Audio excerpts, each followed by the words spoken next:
Bonjour à toutes et tous, j'espère que vous êtes toutes et tous bien, ça me fait très plaisir de vous retrouver aujourd'hui pour une toute nouvelle vidéo. Et aujourd'hui, il sera question de Wolfman, le nouveau film des studios Blumhouse et nouvelle réalisation de Leigh Whannell, qui a déjà dirigé quelques films pour Blumhouse, notamment Invisible Man, le très réussi Invisible Man, qui s'était retrouvé dans mon top film l'année où il était sorti, c'était il y a 4-5 ans il me semble, il est sorti en 2020 ou 2021, je sais plus très bien. Et c'est un film que j'avais trouvé très solide dans la mise en scène, dans la tension que j'avais trouvé constante. Enfin voilà, j'ai trouvé que c'était un film qui tenait vraiment debout, qui était assez imprévisible. Il y avait toujours des rebondissements. Voilà, c'est un film qui marchait vraiment très bien. Il y a plusieurs scènes d'ailleurs qui me sont restées. Moi, notamment une scène dans un restaurant où Elisabeth Moss, qui joue d'ailleurs très bien, hein, même dans la direction d'acteur, il s'en sort toujours très bien, Leigh Whannell, et elle est au restaurant avec une amie ou une sœur à elle, je sais plus très bien. Et à un moment donné, donc il y a l'homme invisible donc qui tranche la gorge du coup de la personne qui est juste en face d'elle. Il lui met le couteau dans la main et tout de suite après, elle reste comme ça. Elle est totalement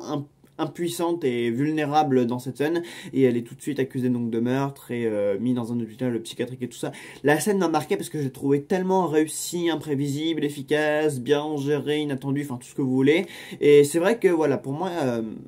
en tout cas Leigh Whannell gère très bien tout ce qui est mise en scène, tension, on ressent la menace dans chaque scène, on a peur, on a investi pour les personnages, enfin, voilà. Je vous renvoie aussi vers son thriller Upgrade, qui n'est pas totalement d'horreur, enfin qui n'est pas de l'horreur mais qui parle plus donc de technologie et d'intelligence artificielle si je me trompe pas. Il avait commencé avec Insidious chapitre 3 qui n'est pas le meilleur volet donc de la saga Insidious mais qui tourne meilleur que le quatrième volet, et il avait pris la suite donc du coup de son complice et ami James Wan avec qui il a écrit pas mal de scénarios. Enfin voilà, Leigh Whannell en tout cas c'est un mec dont j'aime bien le travail et ça ne s'arrête pas là puisque Wolfman, j'ai trouvé ça très bon. Voilà, je sais pas le genre de film, enfin je m'attendais pas à ça, mais j'ai eu peur, et les films de Blumhouse c'est pas toujours le cas. Voilà, c'est pas toujours des films qui me font peur, c'est pas toujours des films qui m'intéressent ou dans lesquels je m'investis, mais là de la première à la dernière minute j'étais investi, j'avais peur pour les personnages. Je trouve qu'il y a une mise en scène qui fonctionne très bien, qui est souvent élaborée, qui arrive vraiment à créer un sentiment donc de peur constant chez le spectateur, déjà pour commencer. Même dans la photographie, dans l'atmosphère, il y a toujours quelque chose qui se fait ressentir. Il y a un travail sur le maquillage qui est très réussi aussi. Enfin, je veux dire, la bête, le loup-garou, la métamorphose, elle est hyper réussie. Enfin, c'est très crédible. En fait, c'est vraiment un film qui tient debout. Et pour moi, Leigh Whannell, c'est vraiment un mec qui fait du très bon boulot pour ressusciter comme ça, parce que le film est un remake du Loup-garou qui est sorti en, je sais plus quelle année d'ailleurs, en 40 ou en 50. Enfin, ça s'inscrit en tout cas dans cette lignée donc de films des Universal Monsters, donc qui est repris par Blumhouse. Sachant que Invisible Man était déjà un remake d'un film de la main invisible sorti il y a plusieurs décennies en arrière. Et je dirais que Wolfman est une très bonne reprise. En fait, c'est un film qui commence quand le héros, le père de famille, Blake, est enfant. Il est avec son père et ils vont chasser dans la forêt. Déjà, comme introduction, déjà, ça plante vraiment bien le décor. Et ensuite, donc, on est 30 ans plus tard, et là, du coup, c'est Blake, donc, qui est devenu père de famille, qui est marié, et du coup, il propose à femme et enfant, donc, de le rejoindre dans sa maison d'enfance dans l'Oregon, donc, celle qui nous a été présentée au début. Et voilà, donc, histoire donc de récupérer des affaires qui puissent reprendre un nouveau départ. Bon, vous allez bien vous en douter, c'est clairement pas gagné parce qu'en fait, toute l'action va se jouer sur une nuit, et ça, j'avoue que je m'y attendais pas dans le niveau de la gestion, dans la gestion du temps. Je pensais que c'est un film qui allait se dérouler sur plusieurs jours. Or non, c'est un film qui se déroule vraiment sur une nuit, et j'ai trouvé que voilà, c'était quand même un film qui gérait vraiment bien son temps, qui du coup le fait que ça se passe sur une nuit, ça lui permet en fait donc d'installer vraiment l'attention progressivement en temps réel sur ça. On est d'abord à San Francisco, puis après il y a le temps du trajet, et après enfin voilà, il y a plus, c'est un film qui comporte plusieurs temps. Voilà, le temps du coup où on installe le contexte au début, puis après le temps où on le présente lui 30 ans plus tard avec femme et enfant, etc. Et après, quand il apprend que son père est mort, après il en parle à sa femme, après il déménage, et après, du coup, il y a le trajet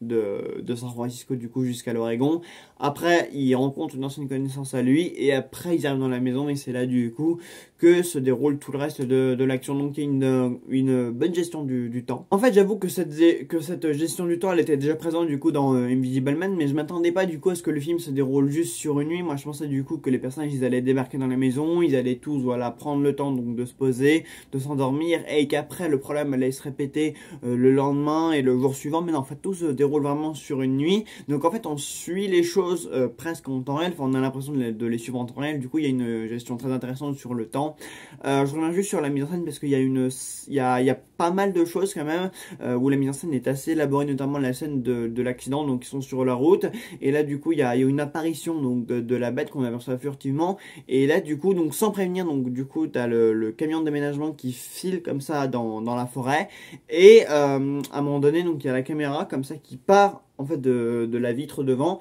elle fait tout le tour comme ça donc du camion pour rentrer du coup par la seconde porte donc qui est sur à côté du siège passager et ensuite donc pour reprendre Blake, enfin la caméra en fait elle fait littéralement comme ça, elle fait le tour du camion et je me suis dit il y a quand même des plans intéressants, enfin il y a quand même quelque chose d'abouti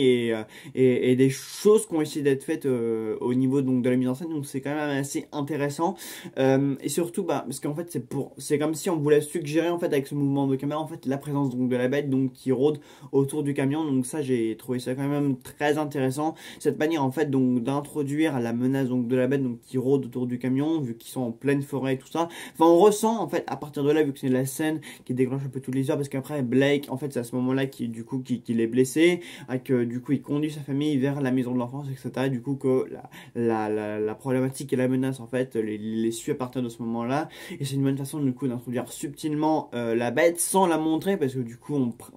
on la préserve jusqu'au moment du coup où elle va attaquer la famille et où le père sera lui un loup-garou. D'ailleurs ça non plus je m'y attendais pas, parce que du coup je pensais juste qu'on allait s'attarder donc sur cette bête du coup qui venait d'apparaître à ce moment-là, et non pas que ça allait être le père du coup qui allait se transformer, se métamorphoser etc. Mais du coup au niveau du temps ça fait que non seulement on redoute le retour et la présence du coup donc de cette bête là donc qui apparaît à ce moment-là, plus le moment où Blake lui-même va devenir le loup-garou. Donc il y a une gestion du temps, non seulement sur toute la nuit, mais parce que du coup en fait on va suivre les étapes du coup donc de sa transformation à partir du moment où il tombe malade jusqu'au moment où il ne peut plus parler, il ne peut plus communiquer avec sa femme et sa fille, et où du coup lui-même va complètement se transformer en loup-garou et il va devenir complètement menaçant et il va s'attaquer, il va essayer de prendre la défense donc de sa famille face à la bête donc qui est déjà présente au dehors. Donc oui effectivement il y a quand même plusieurs étapes dans ce film à suivre au niveau donc de la métamorphose, de la gestion du temps et de la manière dont tout ça se met en place.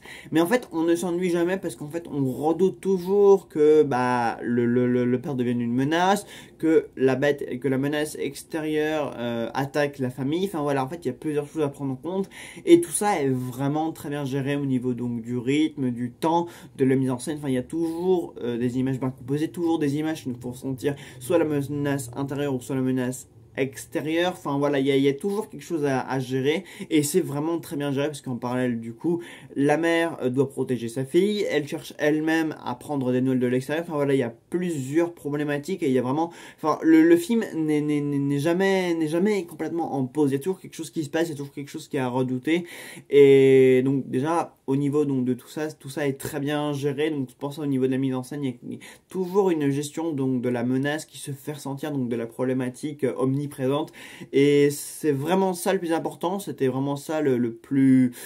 c'était vraiment ça qui me faisait le plus peur, parce que voilà, mettre en scène voilà la présence d'un loup-garou autour du maison. Déjà les films de loup-garou c'est pas ce qui est le plus tendance, c'est pas ce qui est le plus à la mode, et il fallait vraiment apprendre à le gérer, il fallait quand même combler donc les vies, le temps que le loup-garou se met à se métamorphoser, et ben vraiment tout ça est assez réussi et c'est palpitant vraiment. Il y a toujours de la tension, il y a toujours quelque chose à redouter, il y a enfin bref, le film n'est jamais vide. Enfin voilà, je pense vous avoir à peu près tout dit sur Wolfman, que j'ai donc trouvé très réussi et très abouti, élaboré et surtout tendu, parce que je trouve que la tension est quand même un élément primordial dans tout ce qui est thriller, film d'épouvante, et d'horreur, voilà, ça, parce que ça permet de tenir le spectateur en haleine et de le tenir investi pour les personnages et pour ce qui se passe, donc voilà. Et Les Whannell, c'est quelqu'un qui sait très bien gérer ça, un peu comme James Wan, d'ailleurs ils font pas les mêmes films, mais ils gèrent la tension différemment, mais ils la gèrent bien, ils savent bien mettre une tension et une atmosphère anxiogène dans leurs films, ce qui fait d'ailleurs que c'est très réussi, et ça rend leur filmographie assez remarquable et très notable. Donc oui, Wolfman, c'est très bon, réussi, toujours assez palpitant, toujours assez tendu, et